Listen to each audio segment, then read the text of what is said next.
En este episodio de la serie Julio Ramón Ribeiro, un realismo social y desgarrador, les traemos el análisis y la lectura del cuento Te querré eternamente.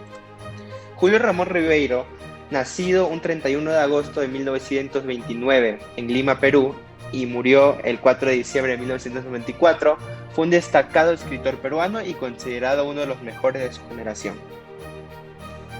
Te querré eternamente nos cuenta la historia del protagonista en un viaje en barco a través del tiempo. Esta misma representa simbólicamente lo que es la vida como tal, y crea un minimundo dentro del barco, donde los misteriosos y ambiguos personajes relacionan entre sí. La historia tiene un tono existencial, ya que se experimenta con el tiempo y con el tema de la muerte. Se habla de forma objetiva de las distintas clases sociales y es representada con la separación que existe entre los tripulantes del barco. En esta novela se puede ver cómo el autor toma una gran participación al ver cómo el enlutado lleva a su querida en el ataúd para enterrarla y despedirla en la antigua tierra donde se conocieron, en este caso Chile.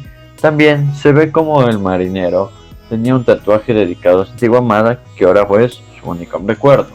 Aparte de esto, se ve como el enlutado, después en la historia, cuando recoge a más personas en Tenerife, conoce a otra mujer y poco a poco fue superando a su antigua amada hasta llegar al punto que terminó botando su ataúd y se terminó casando con esta nueva chica en Chile, deseando tener muchos planes. Aparte del amor, también podemos ver un poco sobre las culturas. Un ejemplo es cuando el enlutado y nuestro narrador hablaron por primera vez esa noche, empezando a hablar en francés, en un idioma que no era ellos, no era su principal lengua. Pero después de enterar su origen y de dónde vienen y su identidad, empezaron a hablar chileno y usaron esas palabras, esa habla característica y se entendieron mejor. A fuerza de recorrerlo, el mar había ido perdiendo para mí su poder mitológico. Cuando me inicié en esas travesías creía ver por todos sitios sirenas y tritones. Algunas noches de solitaria borda me pareció distinguir también a flor de agua bajo la leche lunar algunas de serpientes marinas, que solo atisban, locos de alcohol, algunos de ellos ya embrutecidos, lobos de mar que rondan por muelles y tabernas. Pero ahora en mi cuarto viaje el mar me aburría, me parecía extento de misterio, excesivo, agua sumada al agua, mineral pozo líquido, conteniendo acorazados hundidos, ni siquiera bellos galeones, y carroñas verdosas de infantes de la marina. Los argonautas de la antigüedad se habían convertido ahora en sucios marineros, que comían espagueti y hacían contrabando de cigarrillos. Decepcionando del piélago y de la tripulación, mi único entretenimiento era observar a los pasajeros. Descubrí entonces al extraño hombre enlutado que viajaba en primera. En todos los barcos hay siempre un pasajero silencioso, pero el silencio de este hombre canoso ya sobrepasaba los límites que impone la timidez, el aburrimiento o el menosprecio. Parecería ser un silencio del orden metafísico. Yo recordaba haberlo visto subir en Cannes con un equipaje monstruoso, que excedía con holgura la tonelada métrica, a la que tiene derecho todo pasajero. Si bien viajaba en primera, era corriente verlo al atardecer, bajar a la cubierta de segunda y pasearse de babor a estribor, con el paso indeciso de quien se desliza, no por el espacio natural del paseo, sino de algún espacio interior ajeno a toda medida aquel. Hombre sin duda caminaba por su pasado, su mirada parecía estar detenida en una lejana imagen de la cual ningún paisaje, ninguna travesía podían arrancarlo. Poco a poco, adicionando a mis observaciones, pude comprobar que el enlutado cumplía por el barco un itinerario mucho más inquietante del que a primera vista podría suponerse. Las mañanas las pasaba en primera acodando en la baranda. Por las tardes debió dormir la siesta como corresponde a todo hombre elegante, a quien el mar no altera el orden de sus hábitos terrenos. Al atardecer iniciaba su circulación por las cubiertas de segunda. Por en la noche, lo que descubrí durante mi primer insomnio que descendía aún más, y se perdían las más lóbregas bodegas, las que se encuentran, y lo digo por cierto pavor, bajo el nivel del mar. La acompañaba un marinero viejo cuyo antebrazo podía leerse claramente este tatuaje: "Me las pagarás", dice él. Se perdían por una escalera estrecha situada más allá de la sala de máquinas, señalada por un letrero que prohibía el descenso a todo pasajero. Para el enlutado debía gozar de un estatuto especial, pues, precedido por su guía, abordaba al caracol, oscuro con toda impunidad y con la arrogancia adicional de un gran señor inspeccionando los sótanos de su castillo. Estos descensos a las bodegas que se prolongaron durante los primeros días del viaje me intrigaron en extremo. ¿Cómo era posible atravesar esa barrera del silencio que el enlutado oponía a todo el que acusara hacerle algún avance amistoso? Decidí conquistar al marinero. Yo había seguido sus pasos y sabía que después de la cena se acercaba al bar por una ventanilla reservada a los tripulantes y pedí una cerveza. Una noche antes de cruzar Gibraltar me aposté en ese lugar, y cuando el marinero apoyado en la borda chupaba del gollete de su botella, lo hace bien. El tatuaje fue el pretexto estimulado por mis preguntas, y una segunda cerveza que le invité me comenzó a contar la historia de Gisela. Banal amor de juventud, del cual lo único memorable que quedaba era el tatuaje de su brazo. Yo padezco de insomnios, le dije. Al fin me gusta pasearme hasta tarde, por las cubiertas. Varias de eso es lo que he visto bajar a las bodegas con un hombre de negro. El marinero no me dejó continuar, me miró con desconfianza y surgió el concho de su botella, y arrojándola al mar se alejó rápidamente. Al día siguiente lo encontré, volvimos a beber y no tuve más remedio que sobornarlo por un resto de honor. El marinero se negó a hacerme cualquier revelación, pero se comprometió a no cerrar esa noche la puerta tras de sí cuando bajaron a las bodegas. A la hora acostumbrada por el pasillo ya desierto, el enlutado apareció conducido por el viejo del tatuaje. Cuando desaparecieron por la escalera prohibida, salí de mi escondite y descendí los espirales hasta llegar a la puerta de acero. Mi cómplice la había dejado entreabierta. Empujándola suavemente, introduje en la cabeza y traté de orientarme. En medio del hacinamiento de paletas y embalajes, una voz medio era el enlutado, el que hablaba en perfecto italiano. Mañana a la noche lo llevaremos a mi camarote. Aquí hay mucha humedad y eso no me agrada. El capitán me lo ha autorizado. El marinero lo escuchaba sin interés, dándole la espalda. Fumaba su pipa y el enlutado estaba inmóvil, contemplando detenidamente un ataúd. Que un viajero de primera lleve un cadáver en las bodegas del barco no tiene nada de particular, pero que lo visite todas las noches y obtenga el derecho de transportarlo a su camarote es suficiente para despertar todo espíritu poco atractivo. Hipótesis necrofílicas, y yo hubiera hecho el resto del viaje sin otro alimento que esas suposiciones. Si un índice fortuito no me permitiría franquear a la reserva del enlutado. Fue la víspera de llegar a las Islas Canarias. Hacía calor, no podía conciliar el sueño y vistiéndome salí a dar una vuelta por estribor. Era cerca de medianoche. Se me ocurrió entonces sin saber por qué subir a la cubierta de proa. Lugar peligroso, casi nunca visitado pues. Corrió en él un viento irresistible. Lo primero que vi cuando estuve en lo alto fue el perfil del enlutado, apoyado en la borda, aspirando con avidez el aire ya tibio del trópico. Decidido jugarme el todo por el todo, me acerqué a su lado y me apoyé en la baranda. No sé cuántos largos minutos permanecimos así, uno al lado del otro, sin despegar los labios. Todas las fórmulas para iniciar una conversación que tuviera la apariencia de ser una conversación ocasional me parecían cargadas de sobreentendidos, incapaces de suscitar la fuga de quien me interesaba retener. Pero fue él quien me sacó de confusión, hablando el primero sin dirigirse específicamente a mí, con la voz átona de quien elige su interlocutor, con indiferencia porque está a mano como podía haberse dirigido también a una fotografía, a un bibel. Después de mirar durante media hora un cielo estrellado, solo cabría hacer dos cosas: echarse al mar con una piedra amarrada al cuello o encerrarse en un monasterio para el resto de su vida. Enseguida inclinó el torso para recoger una botella que había en el suelo. ¿Quiere un trago? Acepté su oferta. Serví directamente del gollete, un borbotón del inconfundible coñac. Fundador, al poco rato estábamos conversando animadamente. Al enterarme que era chileno, abandonamos el francés que él hablaba con una exquisita perfección y empezamos a cambiar nuestras viejas palabras castellanas, sonoras, secas, separadas, suntuosas también, y muchas veces güeras. Como obispos en fiestas o hidalgos arruinados para ser justo, era él quien hablaba con esa facilidad de los hombres, quienes de un oficio fino les ha permitido cultivar su inteligencia y elocuencia. Supe que regresaba a su país después de 30 años que pasó en Europa, ocupado en visitar museos, en coleccionar encuadernación. Los libros ya no le interesaban y educar su paladar en los mejores restaurantes de Occidente, pero toda su conversación, donde yo comenzaba a descubrir un artificio fruto más de la aplicación que del talento, soslayaba a los asuntos personales e iba del tema en tópico, con discreción, como quien se conformara en mostrar del índice de un libro a los más epígrafes, pero nunca el tenor de los capítulos. Por fortuna, ahí estaba la botella de coñac y sus deliciosos efectos provocando sus brindis. Verificaba con paciencia la lenta disolución de su censura. En popa ya a las 4 de la mañana, terminando el fundador, el enlutado me obligaba a casi relamer su pobre alma desnuda, en la palma de su mano. Alma candorosa, es verdad, pero en la cual, como en el antebrazo del marinero, una historia de amor había dejado a su vez el cauce de un doloroso tatuaje.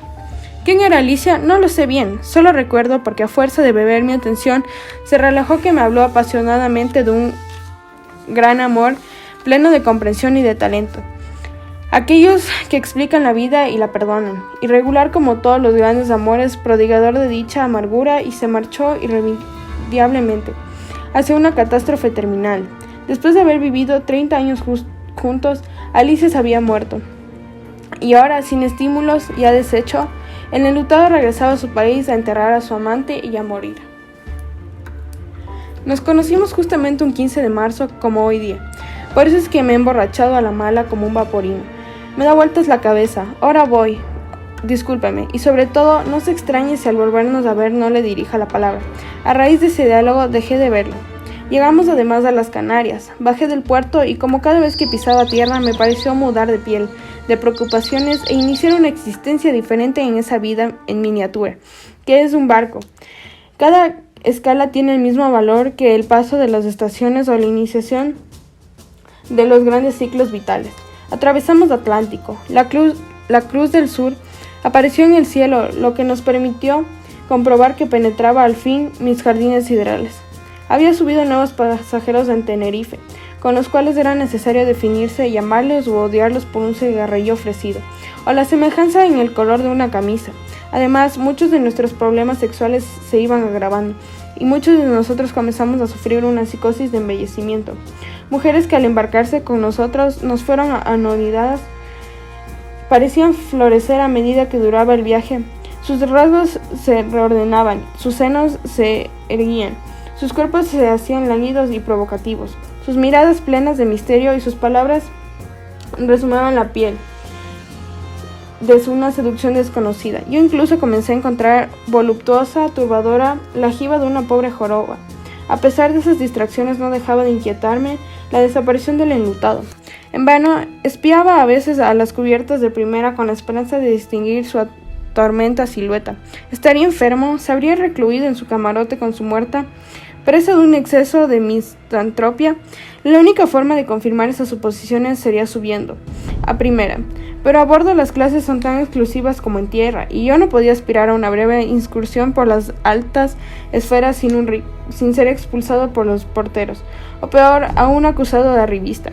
Por fortuna me hice amigo de un rico español, aceitunero, andaluz, que viajando en primera paseaba a menudo por los barrios pobres de segunda, su frondosa charlatería y su colección de gorras marineras. Diríase que su redondo cráneo no tenía otra función que servir de sostén a las más caprichosas invenciones sombreriles. Lucía alternativamente gorras de portuario bretón, de Yashon británico y de una tasca de lavapiés, para demostrar aparentemente su ausencia de prejuicios aristocráticos. Pero en la inalcanzable intención de seducir a alguna viajera plebeya alrededor de Enchanti nos hicimos amigos. Me contó que ya había subido en Tenerife y que viajaba a Sudamérica, sin ningún plan, simplemente para ver cómo iban las colonias. Yo aproveché la ocasión para interrogarlo acerca del enlutado.